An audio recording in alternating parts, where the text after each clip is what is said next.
দল বাসে নে।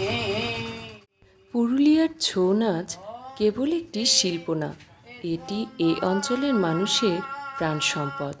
পুরুলিয়া জেলার বাঘমুন্ডি ব্লকের পাহাড়ের কোল ঘেঁষে অবস্থিত এই চরিদা গ্রামটি মূলত মুখোশ তৈরির গ্রাম হিসেবে বিশ্ববিখ্যাত। এই গ্রামের প্রায় প্রতিটি ঘরেই ছৌ নাচের মুখোশ তৈরি হয়। কয়েক প্রজন্ম ধরে এখানকার শিল্পীরা মাটি, কাগজ এবং কাপড়ের সাহায্যে অসামান্য শৈল্পিক দক্ষতায় দুর্গা, কার্তিক, গণেশ কিংবা অসুরের ও রাক্ষসের মুখোশ বানিয়ে আসছেন। এখানকার এই মুখোশ শিল্প মূলত জিআই ট্যাগ পেয়েছে, যা এই গ্রামের শিক্ষা সফর আরও বাড়িয়ে দিয়েছে। আমাদেরও কিছুটা ভাগ্য হয়েছিল এই চরিদা গ্রামে গিয়ে মুখোশ শিল্পীদের কাছে সরাসরি মুখোশ শেখা এবং সরাসরি তাদের এই ছৌ নাচ অত্যন্ত বীরত্বব্যঞ্জক এবং কষ্টসাধ্য একটা নাচ। এতে যুদ্ধের ভঙ্গি, লম্পঝম্প এবং শারীরিক কসরতের প্রাধান্য খুব বেশি থাকে। আর বাদ্যযন্ত্র হিসেবে ধামসা, মাদল এবং সানাইয়ের জোরালো শব্দে এই নাচের আবহাওয়া তৈরি হয়, যা অসম্ভব সুন্দর এবং মনোমুগ্ধকর লাগে।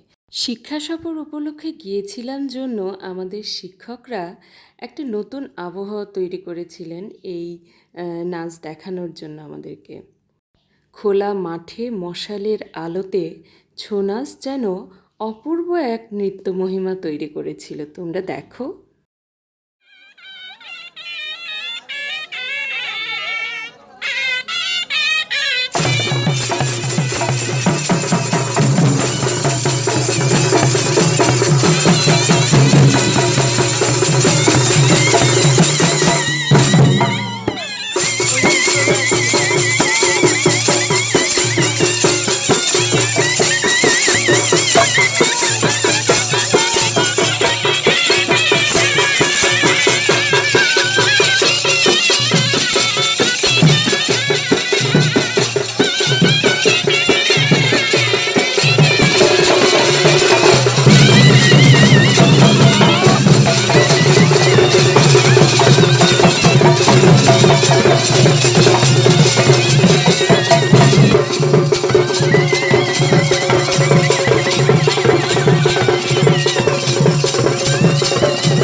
গণপতি বা গণেশজি সকল দেবতার পূর্বে পূজা পেয়ে থাকেন।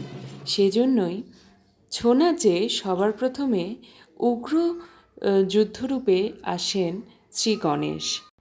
এই ছৌ মুখোশটায় গণেশজির সুরগুলো খাড়া, মানে তিনি প্রচণ্ড উগ্র হয়ে আছেন এবং তিনি যুদ্ধরত। নাচের মাধ্যমেও শিল্পী সেটাই দেখাচ্ছেন যে এটা এখানে একটা যুদ্ধ চলছে।